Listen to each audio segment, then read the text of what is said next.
tapos kinuha yung mga boto nila. Hindi nila alam kung inihulog nga sa machine yung mga boto nila. Yun ang major complaint sa amin. Was that intentional? Hindi po, Madam Chairman, kahit po nung previous elections, meron na rin po tayong priority polling Hindi places. ganon. Walang nagko-complain no na ganyan. Ngayon sobra complain ngayon na yung boto daw nila, hindi nila nakita na nilagay sa machine. Madam Chairman, may mga watchers naman po doon sa... Wala naman nagawa ang watcher eh. Sabi nila walang machine, dadali nila sa third floor. Tapos hindi naman makaakyat yung mga PWD at mga senior citizens sa third floor. So hindi nila alam kung yung boto nila inilagay talaga sa machine. Major complaint yun sa amin eh. So I guess you have to reconsider that. Ano ba yun? Was it meant to, magka-problema sa eleksyon? Kaya nawawala credibility ng election because of those practices. Hindi ba tayo, dapat pag bumoto tayo magpapasok ng boto natin sa machine at bibigyan tayo ng resibo and i-check natin kung yung pumasok na yun nga ibinoto natin. Di ba? Yun ang control. Hindi, they were not able to do that. That's their foremost complaint. So I'm just informing you na may problema yung policy nyo yun. Okay. And another...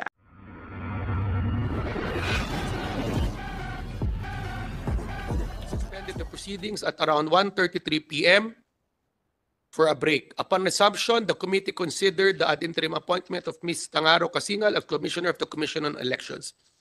During the deliberation of her ad interim appointment, the committee recognized Mr. Ronald Carlo L. Cardema, chairperson of the Duterte Youth Party List. After taking his oath, Mr. Cardema was allowed to present his opposition against the ad interim appointment of Ms. Tangaro Kasingal and Mr. Noli Pipo as commissioners of the Commission on Elections. The majority leader posed clarificatory questions surrounding the opposition of Mr. Cardema, but for lack of material time, upon motion of the majority floor leader, duly seconded by Senator Risa Ontiveros, the committee hearing was suspended. That is the parliamentary status, Madam Chair. Thank you. May we now proceed with the continuation? May we now proceed with the continuation of the consideration of the ad interim appointment of Ms. Maria Norina Tangaro Kasingal as Commission on Elections for a term expiring 2 February 2032 vice Socorro B. Inting. Before that, the Secretary is directed to read into the records communication and additional documentary submissions relative to the committee hearing today. Thank you, Madam Chairperson. On 5 June 2025, the Secretariat received an endorsement letter from the Commission on Elections Employees Union, COMELEC EU, signed by Mr. Mark Christopher Ramirez, Director for Campaigns and Advocacy, COMELEC Employees Union, and Attorney Imelda A. Panis, National President of the COMELEC Employees Union, expressing their support to the confirmation of the appointee, Ms. Maria Norina Tangaro Kasingal, as Commissioner of the Commission on Elections. The members of this committee were duly furnished with electronic copies of the said endorsement document. That is all, Madam Chair, Your Honors. May we recognize again the Secretary? Mr. Garden.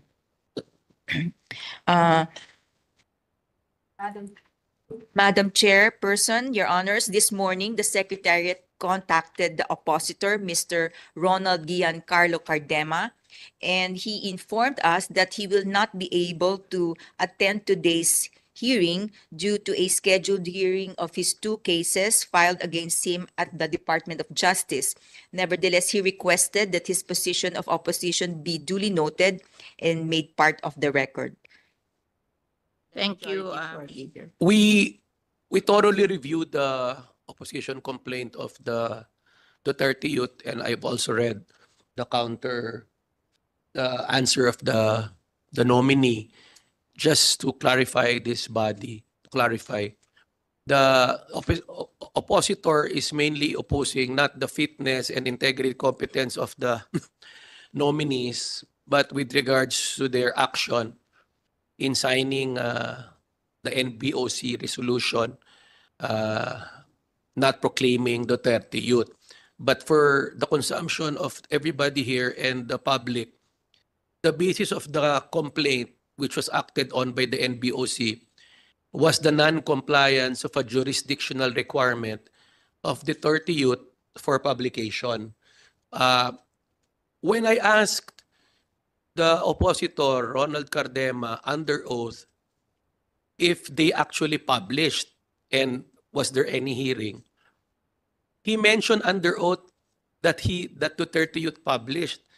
That's why I asked the secretariat to get a copy of the publication, but they have not submitted.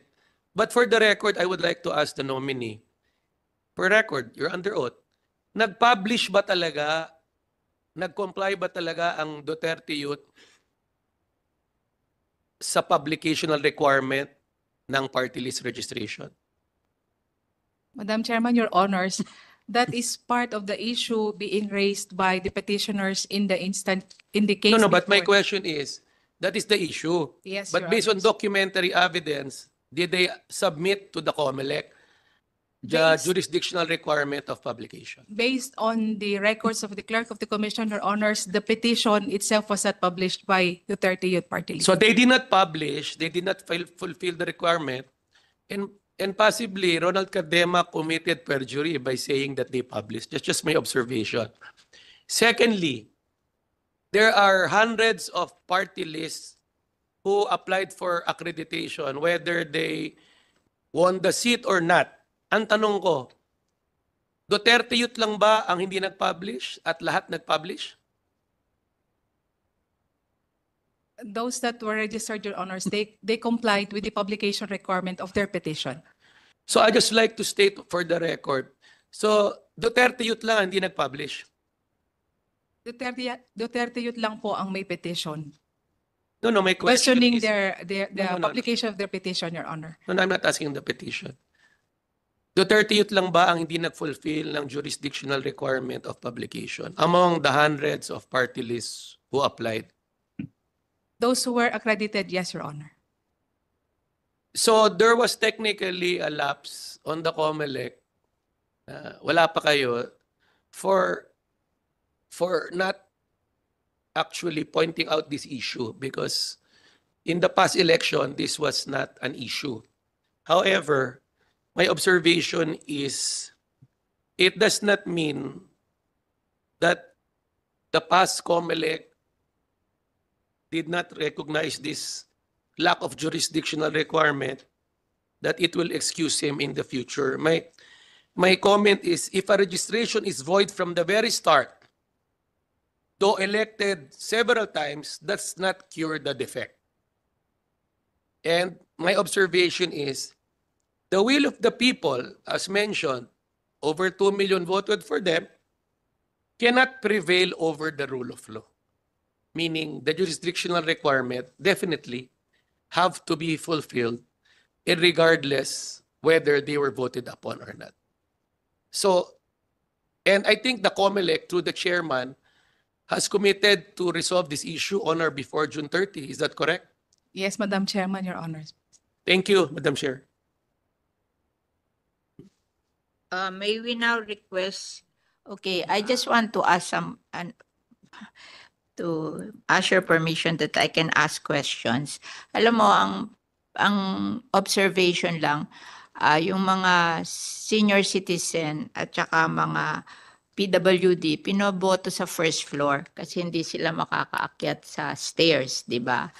Tapos, hindi nyo nilagyan ng machine yung first floor. So, kinuha ng teacher yung boto ng mga senior citizen at saka mga PWD at sila nag-akyat sa third floor. At hindi alam ng mga senior citizen at PWD kung ipinasok nga sa machine nung kumuha sa kanila ng boto nila. So, why did you do that practice? Madam Chairman, thank you for that question. Meron po tayong accessible polling place. Yan yung may machine na nasa baba. They have to signify their intention para makaboto doon. Yung priority polling place na on election day, yan po yung mga hindi nag-signify na Usually, ang kanilang senior intention. citizen, you can vote 5 a.m. to Yes. 7 p.m. That's Oh, correct, ang Madam Chairman. nag-complain ng senior citizen, bakit Bakit walang machine doon? Bumoto sila sa first floor. Walang machine. Tapos kinuha yung boto nila. Tapos doon daw ihuhulog sa third floor. How will they know na inilagay talaga sa machine yung kanilang mga boto? Madam Chairman, may option po sila na bumoto doon mismo sa kanilang presinto. Pero since siguro Kaso third floor po hindi nga ito, makaakyat mga senior citizen at saka PWD. Ba't ayaw kayo maglagay ng machine sa first floor? Madam Chairman, we will consider po dyan sa susunod ng mga elections, Your Honor. Kasi kayo nag-rule noon Pinaboto nyo sa first floor tapos walang machine. Tapos kinuha yung mga boto nila. Hindi nila alam kung inihulog nga sa machine yung mga boto nila. Yun ang major complaint sa amin. Was that intentional? Hindi po, Madam Chairman, kahit po nung previous elections, meron na rin po tayong priority polling Hindi places. ganon. Walang nagko-complain noon na ganyan. Ngayon sobra complain ngayon na yung boto daw nila, hindi nila nakita na nilagay sa machine. Madam Chairman, may mga watchers naman po doon sa... Wala naman nagawa ang watcher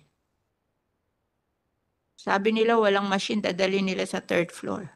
Tapos hindi naman makaakyat yung mga PWD at mga senior citizens sa third floor. So hindi nila alam kung yung boto nila inilagay talaga sa machine.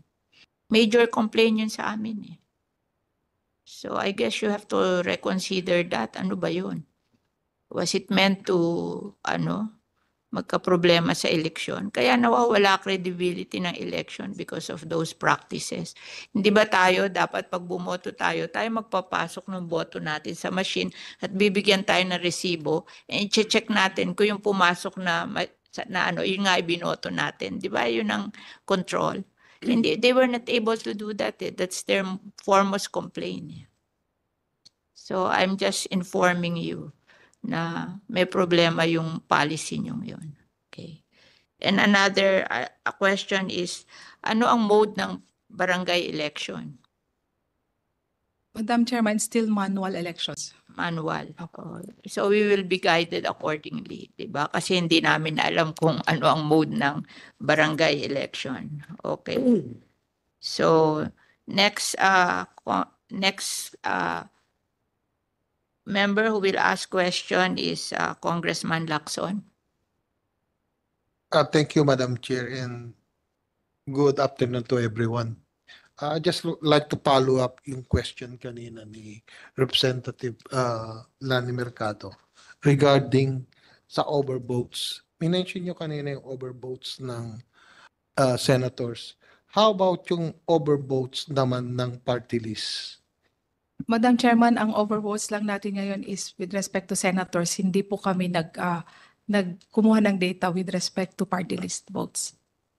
Okay, yeah, kasi concerned din namin being a party list representative. So, kung meron talagang overvotes, I think may problema tayo doon sa credibility ng election per se. Kasi kung tinitingnan mo 17 million out of 68 million ba?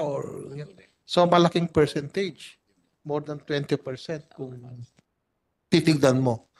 So, minention nyo, isa sa mga ginagawa nyo is yung voters education. Pero I think it has been doing that for several elections. Pero it has not resolved the problem. So,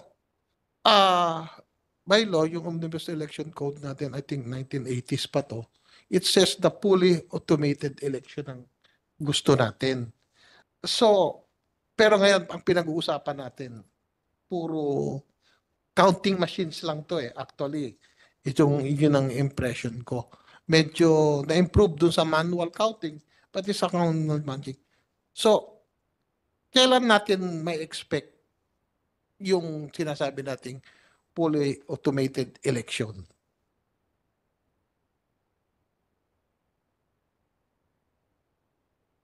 Madam Chairman, the election since 2010 has been fully automated. The counting and the transmission has been fully automated, Madam Chairman. Kasi if I've observed yung mga nasa ibang bansa, pag nagbo-vote sila through the computers, No, wala yung ballot boxes, ballot papers na. Kasi para sa akin kasi, by profession ba, before I go congressman, I'm a computer auditor. So, nakikita ko, isa sa makapagsosolve ng overvoting could be from the computer itself. Doon ka bumoboto. Kasi tinatouch mo yan, sasabi nila nung machine mismo na overvoted. Pag kasi sa ballot box, kahit ilan yung isulat ng voters, kahit sobra, walang magkocontrol sa kanya na overvote ka na. Kaya yun yung sinasabi ko ngayon sa yung fully automated talaga na machine na directly sa computer. Considering pinag-uusapan natin yung cost ngayon ng mga voters, naglilis lang tayo. Why will not we consider na meron talagang computer na gagamitin tayo? Yung cost kasi ng computer ngayon, tumataas lang naman din yan. Yung sa capacities ng mga nasa loob niya. Pero kung very simple lang naman, yung nasa loob ng computer na like yung magbibilang lang ng boto. So I think the cost will not be that high. Kaya yun yung gusto kong itanong ngayon na paano pa natin may improve yung computerization ng voting system natin ngayon. Thank you, Madam Chair. Madam Chairman, we will consider the crafting of the proposal of the honorable gentleman. And this will also depend on the budget that will be provided for by the commission, to the commission. Okay, follow-up question. So, ngayon wala pa ba tayong study versus dun sa yung study niyang counting machine o yung versus dun sa talagang fully automated na mine-mention ko? As of now, Madam Chairman, ang ano pa rin natin is yung may ballot paper po. Okay. Thank you, Madam Chair. I have no more further questions. With the permission of the body, Senator Coco Pimentel would ask question and our majority floor leader said it's okay. So we recognize Senator Coco Pimentel. Madam Chair, we have no Lang. issue. Yung mga senior citizen at saka mga PWD, pinoboto sa first floor kasi hindi sila makakaakyat sa stairs, di ba? Tapos, hindi nyo nilagyan ng machine yung first floor. So, kinuha ng teacher yung boto ng mga senior citizen at saka mga PWD at sila nag-akyat sa third floor. At hindi alam ng mga senior citizen at PWD kung ipinasok nga sa machine nung kumuha sa kanila ng boto nila. So, why did you do that practice? Madam Chairman, thank you for that question. Meron po tayong accessible polling place. Yan yung may machine na nasa baba. They have to signify their intention para makaboto doon. Yung priority polling place on election day, yan po yung mga hindi nag-signify na Usually, ang kanilang senior intention. citizen, you can vote 5 a.m. to Yes. 7 p.m. That's Oh, correct, ang Madam Chairman. nag-complain ng senior citizen, bakit walang machine doon? Bumoto sila sa first floor. Walang machine, tapos kinuha yung boto nila, tapos doon daw ihuhulog sa third floor. How will they know na inilagay talaga sa machine yung kanilang mga boto? Madam Chairman, may option po sila na bumoto doon mismo sa kanilang presinto. Pero since siguro kaso, third floor po hindi nga ito, makaakyat mga senior citizen at saka PWD. Ba't ayaw kayo maglagay ng machine sa first floor? Madam Chairman, we will consider po dyan sa susunod na mga elections, Your Honor. Kasi kayo nag-rule noon Pinaboto nyo sa first floor tapos walang machine. Tapos kinuha yung mga boto nila. Hindi nila alam kung inihulog nga sa machine yung mga boto nila. Yun ang major complaint sa amin. Was that intentional?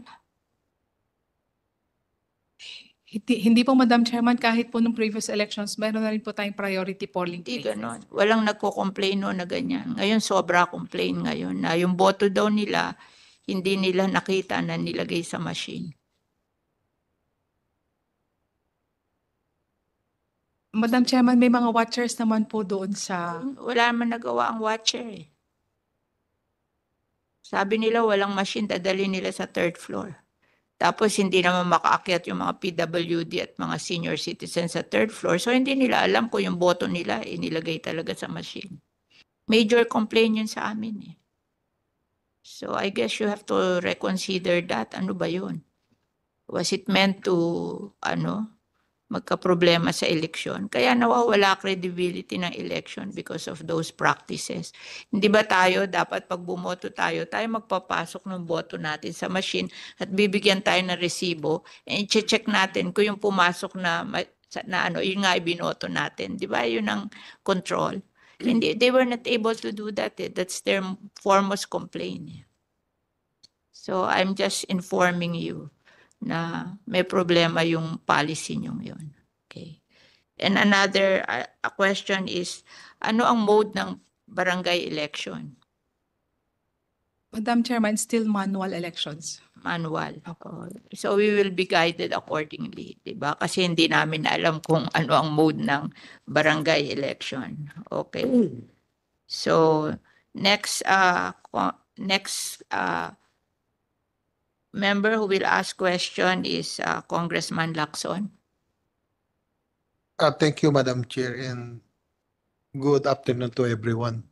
I just like to follow up yung question kanina ni Representative Lani Mercado regarding sa overvotes. Minention nyo kanina yung overvotes ng senators. How about yung overvotes naman ng party list? Madam Chairman, ang overvotes lang natin ngayon is with respect to senators. Hindi po kami nagkumuha ng data with respect to party list votes. Okay, yeah, kasi concerned din namin being a party list representative. So, kung meron talagang overvotes, I think may problema tayo doon sa credibility ng election per se. Kasi kung tinitingnan mo 17 million out of 68 million ba or so malaking percentage, more than 20% kung titignan mo. So minention nyo, isa sa mga ginagawa nyo is yung voters education, pero I think it has been doing that for several elections, pero it has not resolved the problem. So by law, yung Omnibus Election Code natin, I think 1980s pa to, it says the fully automated election ang gusto natin. So, pero ngayon, ang pinag-uusapan natin, puro counting machines lang to actually. Yun ang impression ko. Medyo na-improve dun sa manual counting, pati sa counting magic. So, kailan natin may expect yung sinasabi nating fully automated election?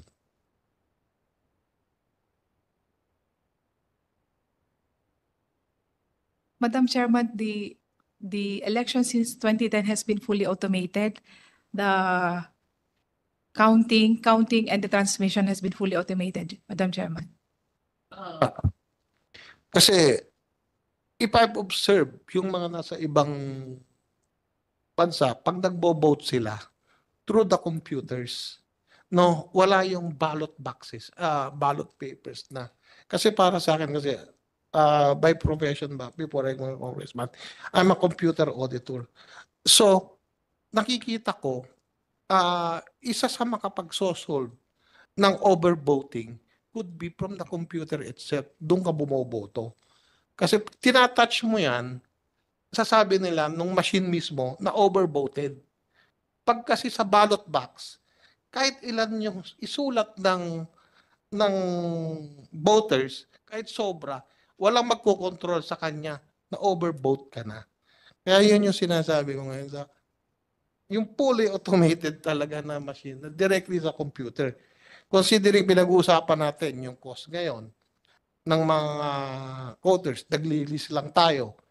Why will not we consider na meron talagang computer na gagamitin tayo? Yung cost kasi ng computer ngayon, tumataas lang naman din yan. Yung sa capacities ng mga nasa loob niya. Pero kung very simple lang naman, yung nasa loob ng computer na like yung magbibilang ng boto, so I think the cost will not be that high. Kaya yun yung gusto kong itanong ngayon, na paano pa natin may improve yung computerization ng voting system natin ngayon. Thank you, Madam Chair. Madam Chairman, we will consider the crafting of the proposal of the honorable gentleman. And this will also depend on the budget that will be provided for by the commission, to the commission. Okay, follow-up question. So, ngayon wala pa ba tayong study versus dun sa yung study niyang counting machine o yung versus dun sa talagang fully automated na mine-mention ko? As of now, Madam Chairman, ang ano pa rin natin is yung may ballot paper po.